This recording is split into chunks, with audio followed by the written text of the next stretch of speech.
ලෝකය සම්පූර්ණයෙන්ම හිමෙන් වැහිලා තිබ්බා කියලා ඕගොල්ලෝ අහලා තියෙනවද? ඒ කාලෙට තමයි අයිස් ඒජ් එහෙමත් නැත්නම් අයිස් යුගය කියලා හඳුන්වන්නේ. අද අපි බලන්න යන්නේ ඒ කාලේ ග්ලැසියර් තිබ්බේ කොහෙද? ඒ වගේම මේ හිමේ ජීවත් වෙච්ච සත්තු කවුද? ඒ වගේම මේ ග්ලැසියර් දිය වෙන හින්දා ලෝකෙට කොයි වගේ බලපෑමක් ඇති කරයිද කියලා. ඉතින් විශ්ව විනිවිද තුලින් අද අපි කතා කරමු මේ අයිස් යුගය ගැන.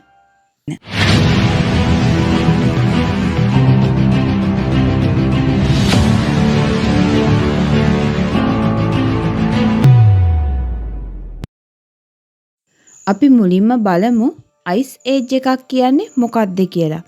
අයිස් ඒජ් එකක් කියන්නේ පෘථුවියේ විශාල ප්‍රදේශයක් දීර්ඝ කාලයක් තිස්සේ හිම සහ ග්ලැසියර් වලින් වැහිලා තිබිච්ච කාල පරිච්ඡේදයක්. මේක අවුරුදු කිහිපයක් වගේ කෙටි කාලයක් හින්දා වෙච්ච දෙයක් නෙවෙයි. ඇත්තටම කිව්වොත් අයිස් ඒජ් එකක් කියන්නේම අවුරුදු ලක්ෂ ගණනක් පරිණාමය වෙච්ච දෙයක්. අපි දන්න අවසාන අයිස් ඒජ් යුගය අවසන් වුණේ මීට අවුරුදු 11700කට වගේ කාලයකට කලින්. මේ කාලය හඳුන්වන්නේ ලාස්ට් ග්ලේෂියර් පීරියඩ් කියලා. මේ කාලෙදී ලෝකයේ සාමාන්‍ය උෂ්ණත්වය අදට වැඩිය සෙල්සියස් අංශක 5-10ත් අතර ප්‍රමාණයකින් අඩු වෙලයි තිබිලා තියෙන්නේ.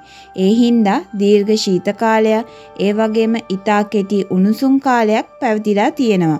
මේ හින්දා හිම දිය වෙන්න තිබිච්ච අවස්ථාවත් ඉතාමත් අඩුයි. මේ කාලෙදී උතුරු ඇමරිකාව සම්පූර්ණයෙන්ම හිමෙන් වැහිලා තියෙන්නේ. ඒ වගේම යුරෝපයේ උතුරු හා මධ්‍යම ප්‍රදේශයත් විශේෂයෙන්ම උතුරු ආසියාවත් හිමෙන් වැහිලායි තියෙන්නේ. ඒ වගේම කිලෝමීටර් ගාණක් උස ග්ලැසියර් කඳු තිබ්බා කියලා සඳහන් වෙනවා. අයිස් ඒජ් යුගයේදී ජලය ගොඩක් ප්‍රමාණයක් හිම විදිහට මේ පොළවේ හිර වෙලයි තිබිලා තියෙන්නේ. මේ හින්දා මුහුදු මට්ටමත් අදට වැඩිය මීටර් 120කට වඩා අඩු ප්‍රමාණයක පැවතිලා තියෙනවා. මේ හින්දා ඇමරිකාව සහ ආසියාව කියන මහද්වීප දෙක අතර භූමිපාලන නිර්මාණය වෙලා තියෙනවා. මේකත් සමගම මිනිස්සු සත්තු මහද්වීප අතරින් අතට ගමන් කරලා තියෙනවා. මේ කාලේ කාලගුණය සහ පරිසරය කොහොමද තිබ්බේ කියලා බැලුවොත් ඇත්තටම දැඩි සුළං ඒ වගේම වියලි කාලගුණය ගස් වගාව අඩු ප්‍රදේශ විශාල තෘණ භූමි වගේ පරිසර පද්ධති තමයි තිබ්බේ. මේ පරිසර පද්ධතිවල තියෙන මේ කර්කශ බවට සත්වයින් විශේෂ හැඩගැස්මක් ලබාගෙන තිබුණා. ඉතින් මේ කාලගුණික විපර්යාස තමයි අද මේ තියෙන කඳු, ගංගා, වැලි තට්ටු මේ හැම දෙයක්ම හැදෙන්න බලපෑම් ඇති කරේ. ඒ වගේම මිනිස්යාගේ විකාශනයටත් ඒ කාලේ අයිස් ඒජ් යුගයේ බලපෑමක් සිද්ධ වෙලා තියෙනවා. ඒ වගේම ග්ලැෂියර් මුහුදු මට්ටම් වල මේ වෙනස්කම් ඒ කාලේ තිබිච්ච වෙනස්කම් වලට අනුරූපීව වෙච්ච දේවල්. අයිස් ඒජ් කාලේ තිබුණු දැඩි හීතල ඒ වගේම භූමිය හිමින් වැහිලා තිබිච්ච හින්දා ආහාර තිබ්බේ ඉතාමත් සීමිත ප්‍රමාණයක්. ඉතින් මේ වගේ පරිසරයක ජීවත් වෙන්න ඒ කාලේ හිටපු සත්තුන්ට විශේෂ හැඩගැස්මක් තිබ්බා. ඉතින් ඒ වගේ විශේෂ සතෙක් තමයි වූලි මැමත් කියන්නේ. මේ සත්වයා අද ඉන්න අලින්ට හුඟක්ම සමීප සත්වෙක්. හැබැයි අලින්ගේ වගේ නෙමෙයි. මොවුන්ගේ ශරීරය සම්පූර්ණයෙන්ම දිගු ඝන ලොම් වලින් තමයි ආවරණය වෙලා තිබෙන්නේ. ඒ දැඩි සීතලට ආරක්ෂාවක් ලැබෙනවා. ඒ වගේම මේගොල්ලන්ගේ සම ඉතාමත් ඝනකම් මේද තට්ටුවකින් සමන්විත වෙලා තියෙනවා. ඒ වගේම දැන් ඉන්න අලින්ට වැඩිය වැඩි දිගු වක්‍ර දත් සමූහයක් තියෙනවා. මේවා හිම ඉවත් කරලා ආහාර හොයාගන්න ඒගොල්ලන්ට උපකාරී වෙලා තියෙනවා. මොවුන් යුරෝපය, උතුරු ආසියාව, උතුරු ඇමරිකාව පුරාම ජීවත් වෙලා තියෙනවා. තවත් අයිස් ඒජ් කාලේ ජීවත් වෙච්ච භයානකම මෘගයෙක් තමයි සේබර් ටූත් ටයිගර් කියන්නේ. ඉතා දිගු තියුණු දත් දෙකක් තිබිච්ච විශාල ශරීරයකට හිමිකම් කියපු මේ කොටියා දඩයන් කිරීමේදී විශාලයින් සත්වයින්ට උනත් පහර දීලා ඔවුන්ව මරා දැමීමේ හැකියාව තිබ්බා. කොටිම කිව්වොත් වූලි මැමැත් වගේ ඉතාමත් ප්‍රමාණයෙන් විශාල ශක්තිමත් සතෙක් වුණත් මේගොල්ලන්ට තමන්ගේ ග්‍රහණයට නතු කරගැනීමේ හැකියාව තිබ්බා. මේ කාලේ හිටපු තවත් සත්වයෙක් තමයි වූලි රයිනෝ කියන්නේ. වූලි රයිනෝ අද ඉන්න රයිනෝලගෙන් වෙනස් වෙන්නේ ශරීරය ඝන ලොම් වලින් ආවරණය වී තිබීම හින්දා. හිමෙන් වැහිච්ච භූමියක් තුල ගස්, මුල්, තෘණ මේ වගේ දේවල් තමයි වූලි රයිනෝගේ ආහාර වුණේ. ඊටමත් ශක්තිමත් ශරීරයකට මොවුන් හිමිකම් කිව්වා. තවත් විශේෂ සත්ව වර්ගයක් තමයි giant ground sloth කියන්නේ. අද ඉන්න ස්ලොත් සත්වයින්ට වැඩිය බොහෝ ගුණයක් මේගොල්ලෝ විශාලයි. සාමාන්‍යයෙන් උස අඩි 6ක් 10ක් වගේ වුණා. ඒ වගේම ඊටමත් බර සහ ශක්තිමත් වෙච්ච මොවුන් ගස්වල අතු බිඳලා ආහාර ගැනීමේ හැකියාවෙන් සමන්විත වෙලා තියෙනවා. ඒ වගේම අයිස් ඒජ් කාලේ හිටපු ශාක ආහාර ගත්ත සත්තුන්ගෙන් ප්‍රධාන ස්ථානයක් මේ giant ground sloth හිමි වුණා. ඉතින් මේ විදිහට විශාල සත්තු ප්‍රමාණයක් ඒ කාලේ අයිස් ඒජ් යුගයේ ජීවත් වෙලා තියෙනවා. මේ සත්තු මේ විදිහට හීතලට හැඩ ගැහුනේ කොහොමද? ඒකට ප්‍රධානවම බලපාලා තියෙන්නේ ඔවුන්ගේ තිබිච්ච ඝන ලොම්.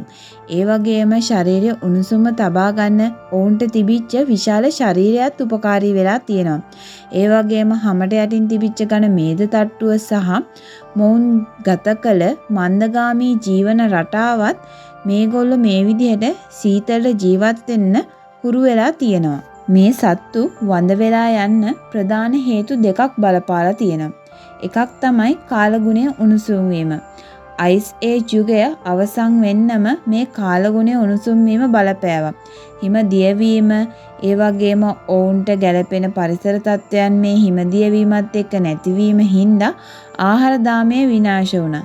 ඒ වගේම දෙවෙනි කාරණේ නම් මිනිස්සු විශාල වශයෙන් මේ සතු දඩයම් කරන්න පටන් ගත්තා. ගොඩක්ම ආහාර වලට. ඒ වගේම Tamanගේ ශරීරය උණුසුම් කරගන්න ලොම් වලින් හදපු කබා ඇඳ ගන්න මේවට මේ වගේ මෙවලම් වලට ආයුධ වලට මේ හින්දා මිනිස්සු සතු දඩයම් කිරීමත් එක්කම මේ විදිහට සතු වඳ වෙලා යන්න පටන් ගත්තා.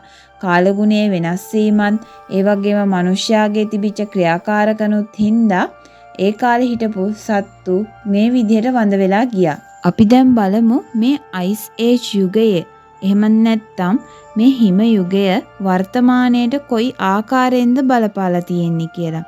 ඇත්තටම මේකේ නරකම පැත්ත තමයි ඒ කාලේ අවුරුදු දහස් ගාණක් ලක්ෂ ගාණක් තිබිච්ච වෛරස් බැක්ටීරියා අදටත් මේ හිම තුල තියෙනවා කියන එක.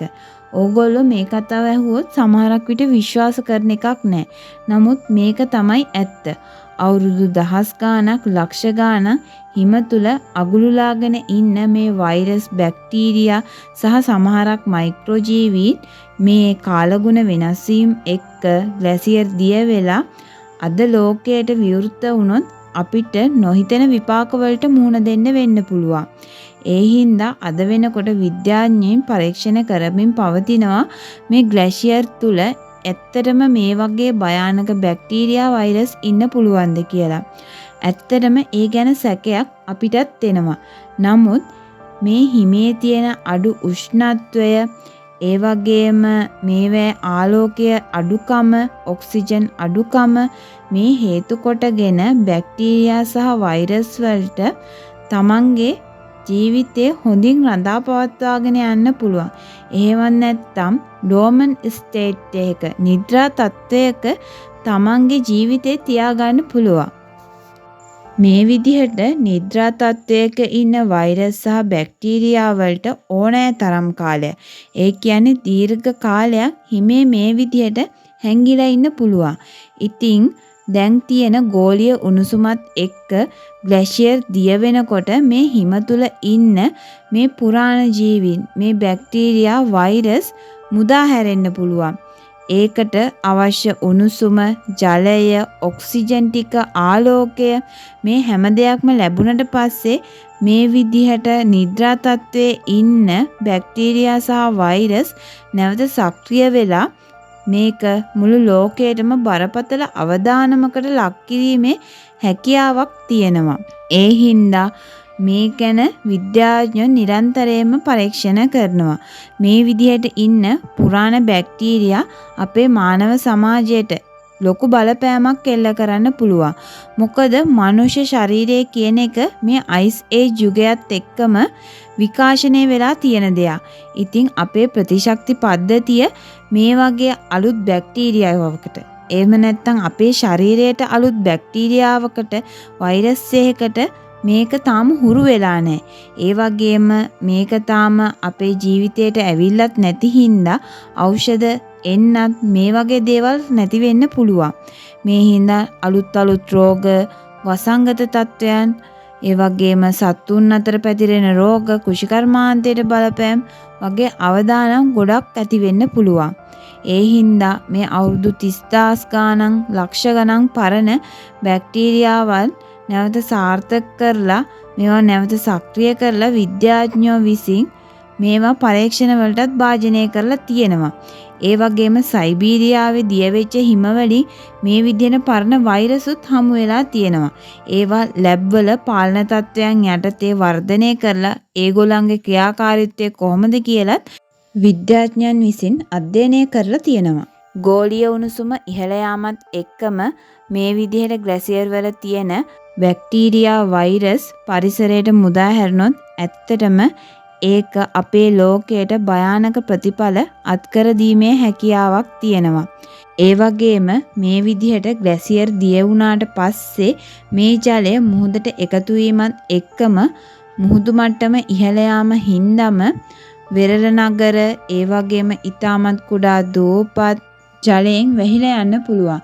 මේ අවදානම ශ්‍රී ලංකාවටත් ඒ විදිහටම බලපානවා. සාමාන්‍යයෙන් අවුරුද්දකට මුහුදු මට්ටම මිලිමීටර් 3-4ක් වගේ ප්‍රමාණයකින් ඉහළ යනවා. ඒ හින්දා අපි හැමෝගෙම යුතුයකමක් තමයි මේ පරිසරය ආරක්ෂා කරන එක. පරිසරය ආරක්ෂා වුණොත් අපිත් ආරක්ෂා වෙයි.